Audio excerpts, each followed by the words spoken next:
find a better solution that gives us the desired outcomes. And what we forget with rating tools is to remember why we use them in the first place, which is actually about decreasing the impacts to the environment and also social and economic considerations. So when I look at a rating tool, it's part of my toolbox, if you like, but it's not the only approach. And if we do draw it back to things like climate change, then of course you have to think in a much bigger way. So yes, I've got that nice facade, I've got heat rejection, I've got controls over my envelope, but actually now take that helicopter view, I have to think about infrastructure. And again, if you draw it back to the basics, it's quite simple. By and large, we're taking non-renewable fossil fuels out of the ground and we're burning them. And we're therefore having a net addition to greenhouse gas emissions, and many people say that's a bad thing. So what we're not doing is to look at the infrastructure to say, okay, I'm doing my bit to reduce my energy consumption, and it's an equation, and here's what I'm doing to supply. So in other parts of the world, what they're doing is they're using more renewables in the fuel mix, trying to decrease the demand and supply by more renewables. And a critical point is cost. So it starts with regulation, I have to do something. It starts with cost, I'm incentivized to do something because it's more cost effective. And we've got that wrong at the moment, one might argue over here. We haven't got the right regulatory controls, we're going in the right direction, but there's more to be done. And we certainly haven't got the costing right because it's not an incentive to do things in a different way. So you said an important thing, control. Who is controlling? I mean, I think for example, in Istidama, what you mentioned, they actually have people from Istidama who go on site and measure with, I don't know, thermal guns or whatever, really the U value of such a window. Do we have this here? Who is controlling? To its credit, where GSAS is used, there is a dialogue with experts representing the Gulf Organization for Research and Development that come along and make sure that the information provided is correct, it's robust. But maybe it should be the Ministry of Energy and Industry or Ministry of Environment or MMUP, for instance, that is taking the responsibility to drive forward that change. So we have Qatar construction specifications, 2015, and in there, for instance, there's section 7 on green construction. And that's the closest we've got, one might argue, to a government-mandated set of mandatory requirements in terms of energy and sustainability performance. I was actually asked to look at the introduction for that document when it was released and was told, don't include a mandatory requirement to use GSAS, but take requirements from GSAS and make sure that we do, rather than have a performance-based tool, we can do things a different way and still get to that desired number. You set the minimum performance level, which is what you see in other parts of the world as well. So there's much to take place still in terms of a dialogue between government bodies, people like Gord, to actually change the way that we do things that will have a huge impact, actually, in terms of the building design that we see here in Qatar. But this is all on paper. This is your design according to GSAS. You fill forms, you give designs, you give. Who is controlling afterwards? I mean, you said you're going to do it in this way. Are you really doing it?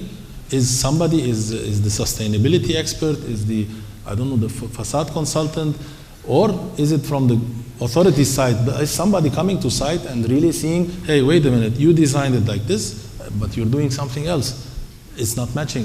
Is there such a control? Okay, so by and large, this stuff does not happen without leadership.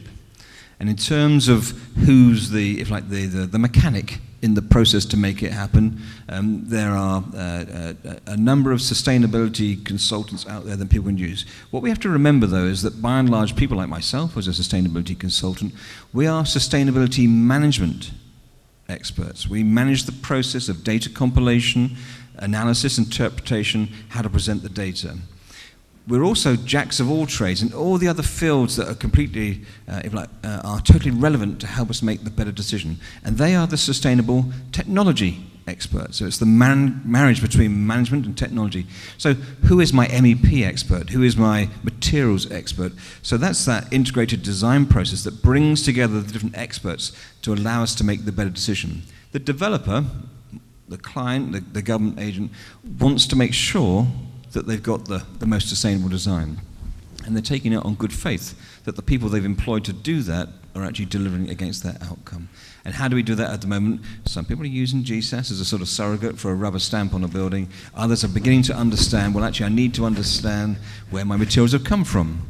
I need to understand what's the implication of my design in terms of my ongoing energy use. So then you begin into that life cycle dialogue that we started to see in earlier presentations. And the difficulty we have is if the real big stuff is out of my control, well, does it really matter? So that's where you can use mandatory requirements, you can use incentives, you can use subsidies, economic instruments, etc. So we have to pick up that 80% part of the equation, because that's where we've got the biggest opportunity to make change. The other thing, if I may quickly on data, is there's a risk that we only interpret data in one way. We look at total numbers. So if I may, we must also begin to think about normalizing data back per annum, because you're 80% of energy consumption for the use of buildings is because you assume the building's going to last you 30 or 40 years or whatever, maybe 20 years. And the other thing, you have to normalize it back to some measure of output, such as per square meter of GFA, or per resident, or per some measure of productivity. So it's by analyzing data in different ways that you can make meaningful comparisons when choosing A, how to improve your own product, or B, how to choose between one product and another. Who hires the sustainability expert? Is it the owner? Is it the authority who wants to control? Or is it maybe the facade contractor who wants to make sure his work is according to the design? Who is paying for that? Different people, and often there are representatives, shall we say, of the client and of the contractor that have similar skill sets. So it's not just one organization, but by and large, it's driven by the client being ultimately at the top of that sort of triangle, whether it be a government agency or whether it be a developer, and that cascades down. Okay, thank you. You know a lot about the codes. We've been talking GSAS now for last 20 minutes. I will try to show something on the screen, maybe. Can you tell us, about the codes here? Is it a Qatar code? Is it a Gulf code? Are we talking about really a Qatari code, or it's GSAS? We First of all, Saudis also follow. I need to add some comments about what Mr. Badia has mentioned about the drivers of sustainability. Put the mic a bit closer. Mr. Badia has referred to some drivers of sustainability or green building in the Qatari market, and he has talked about the evolution of these drivers and the demand for sustainability or having better buildings than we have used to. Also, Mr. Neil has referred to some rating systems that has been used for long now in Qatar for implementing sustainability in the real construction life. What I can see is that there is two sides of drivers. One side we can call the stick, and the other side is the carrot. So there is a stick and there is a carrot. And if you need to implement something, you have to make balance between both the stick and the carrot. You cannot always keep forcing people to comply with certain requirements, especially when it comes to items that may have cost implications in the project, especially if we are talking here about facades and building envelopes. So what happened actually is that there was a Qatar National Vision 2030, which has been setting a complete guideline for different sectors in the market to start thinking differently and have some implementations for sustainability requirements. Afterwards, there was already well-established codes that has been used for a long time before even we talk about any sustainability, like Kahrama code. If we have a look in the chart now, you can see that Kahrama codes, which has been used for long, has given some parameters to be used for selection of materials or specifications of the building envelope in terms of walls, roof, and the glazing, and so on. Then later on, after people became more aware about sustainability, we found that the code is not enough. These numbers that we have seen, and I highlighted some of them in red to show you that these numbers are not even helping us to achieve the energy efficiency we are seeking for. So what happened, there was another initiative which we called GSAS or QSAS that has been done by Gulf Organization. This has implemented a new system. This system actually was based on international codes and an international system, but it was more suited toward this Qatar context. And also from using these rating systems, we found that the assessment of energy has good inputs from building envelopes. So building envelopes are actually playing a very important role in controlling the demand for energy in any building. That's why later on Qatar Construction Specifications 2014 has adopted some of the recommendations or some of what we have found in GSAS to be set as minimum standard. Minimum standard or code for building envelope items. As we can see in the left column here, there is some requirements for walls, roofs, glazing, and so on. And depending also on the wall-to-window ratio, which has to be considered in the beginning during the design stage by the architects. So there is actually many factors. But what I need to emphasize that the building codes, it is enforced by law. For example, if you are dealing with a project, you cannot avoid complying with QCS. So QCS will set the minimum or the maximum requirements, and then the rating systems which is dedicated to implement sustainability will not be satisfied by just complying with these codes. So the role of a rating system like GSAS or like LEED or like Istidama or like BREEAM or whatever, the green building rating system or sustainability rating systems or energy efficiency system will reward or will incentivize the projects to go up and beyond the code. Because if you are building according to the code, meaning that you are at the end you will get a standard building, which is not achieving the levels of efficiency and sustainability as required. So GSAS is not enforcing any values, because actually the energy is not only taking into consideration building envelope. So we cannot say, for example, in the third column here, as you can see, we have put some recommended values, and we cannot put it as minimum or maximum or like that. There is a range. As you can see, for example, for the U value of the walls, we have the range between 0.3 to 0.4. What you need to understand as designers or as architects or as construction people, that the lower you go in the U value, the better for your building. But in some cases, there may be some cost implications. So if you are, for example, selecting glazing for your project, you have to balance between the cost implications and the level of energy efficiency you are aiming for. So this is what I can say. The green building rating systems are not enforced by law, but they may come in a second level where the developer is aware about the requirements in the project. Like, for example, GSAS is not enforced anywhere except for Lusail area, because Lusail area sees that they need to have a sustainable community. That's why they enforced the use of GSAS. But what is enforced is only the QCS. The QCS is enforced by law according to building regulations in Qatar. So let me summarize if I understood correctly.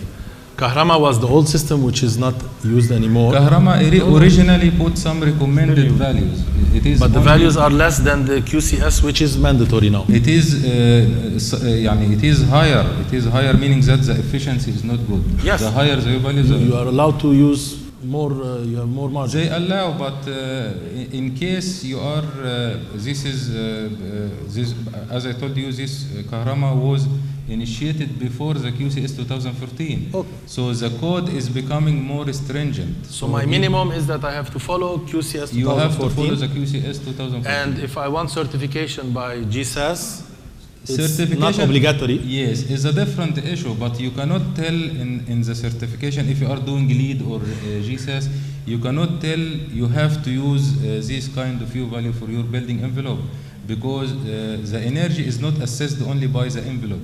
It is just a recommendation. Okay. The lower, the better. So as low you can go, it is better. So in that sense, if we're comparing to Istidama, for example, Istidama is obligatory. QSAS, this is different issue. Maybe in some codes they will enforce certain parameters because from the implementation of the system, they found that these values will achieve a certain level of certification. GSAS is Gulf. Global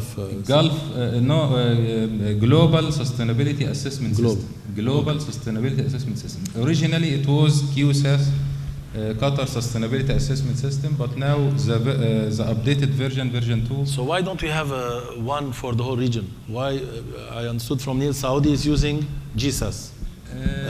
But UAE is not even, Dubai is different, and Abu Dhabi is different. There are many initiatives by GORD and several government agencies to have a unified So we may code. see that.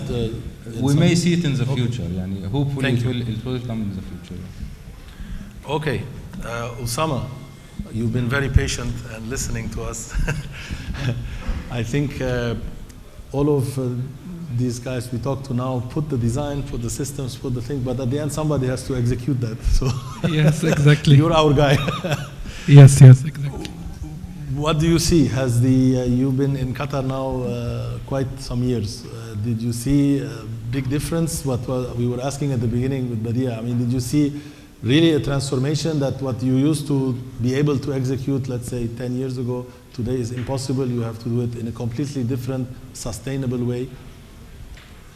Actually, it's coming from the design stages up to the contractors to execute it, and if the clients and the consultants are not maintaining the requirements of the building to be effective in terms of U values and thermal insulation. When it comes to us as a contractor in the facade, we have to follow the requirements of the project. Each project is different. Unfortunately, we are facing many projects till date. They don't even install a thermal brake system for doors and windows, and for the facade is more likely is going better U values, but not enough. But the systems that we see or that you use in projects, are they the ones brought from US, Australia, Europe, or really there are special design systems for this climate? Because Europe, we talk about cold outside, hot inside. Here it's the reverse. We have hot outside, cold inside. Do you see that there are some systems which are really specifically designed for this climate? In the country here, we're using most of the projects European designed systems. In the projects, we get materials from Europe, which are designed there in Europe, and implemented here in the buildings. And climate is not it's not very important when you change from hot inside or cold inside. When it comes to the aluminum system itself, it's maybe more effective in the other factors in the facade, like the glass and some other factors in the insulation, rather than the system, the facade system itself. For example, this morning Robert was talking about the double-skinned ventilated facades. Did you see any projects here in Qatar which have double-skinned facades? Is it something used? In the cladding areas where you have a wall and cladding in front of the wall, we're facing many of the projects using ventilated cladding areas. However, when it comes to the facade, glazing facade, where we need to have double skin, is rarely designed to be like this, and we hope that one day this will be enforced by the government or by the QCS. And more sustainable things like photovoltaics. This morning Lars was telling us we see that more and more in Europe. We have an abundance of solar